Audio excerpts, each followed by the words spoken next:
So I hope you're in your jammies like your granny is while I read another bedtime story. I'm sorry, this book was given to me in 1968, not 63. For those of you, and I know who you are keeping score of Granny's age, it was given to me in 1968. Okay, so now I'm going to read from Noah. I know that made somebody smile out there.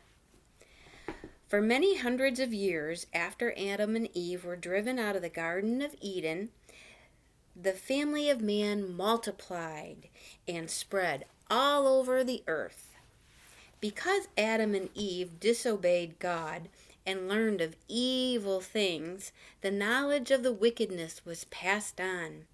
And as men learned more about the world, they learned more ways to be evil. Men forgot they were children of God, and they grew more corrupt. Finally, God decided that man had grown so wicked, he was sorry he ever created them. And so God decided he would destroy all life on earth. There was one man, however, who remembered God and tried to live to please him. His name was Noah. God spoke to Noah and told him the world had grown so violent that he was going to destroy the wicked, and a great flood would cover the earth.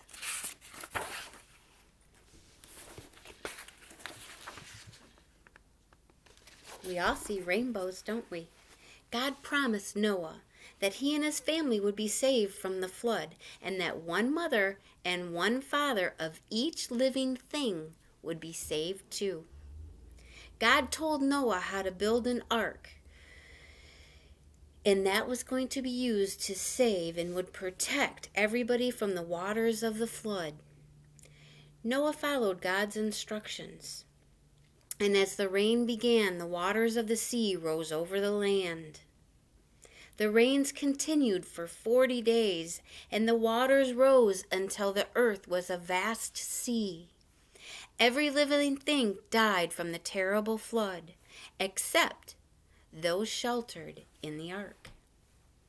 For 150 days the earth was covered with water, and then the flood began to recede from the land. After Noah had been in the ark for 9 months, the tops of the mountains appeared.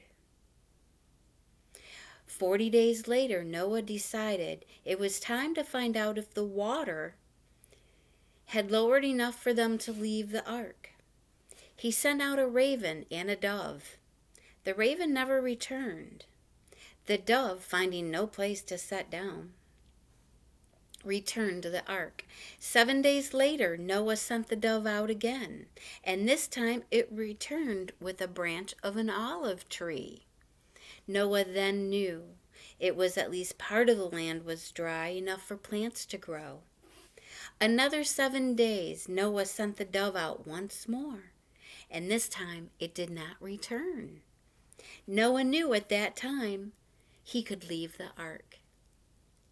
As soon as Noah and the living creatures had left the ark, Noah built an altar where he gave thanks to God and for being saved from the flood.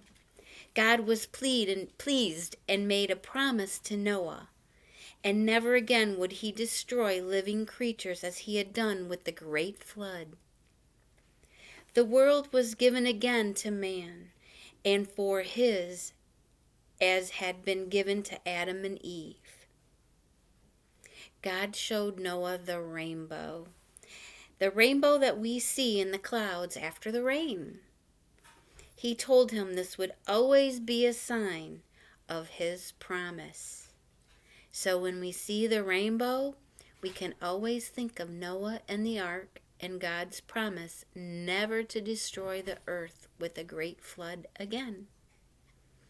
All right, my granny kids. The next book will be Abraham. Until then, I love you all.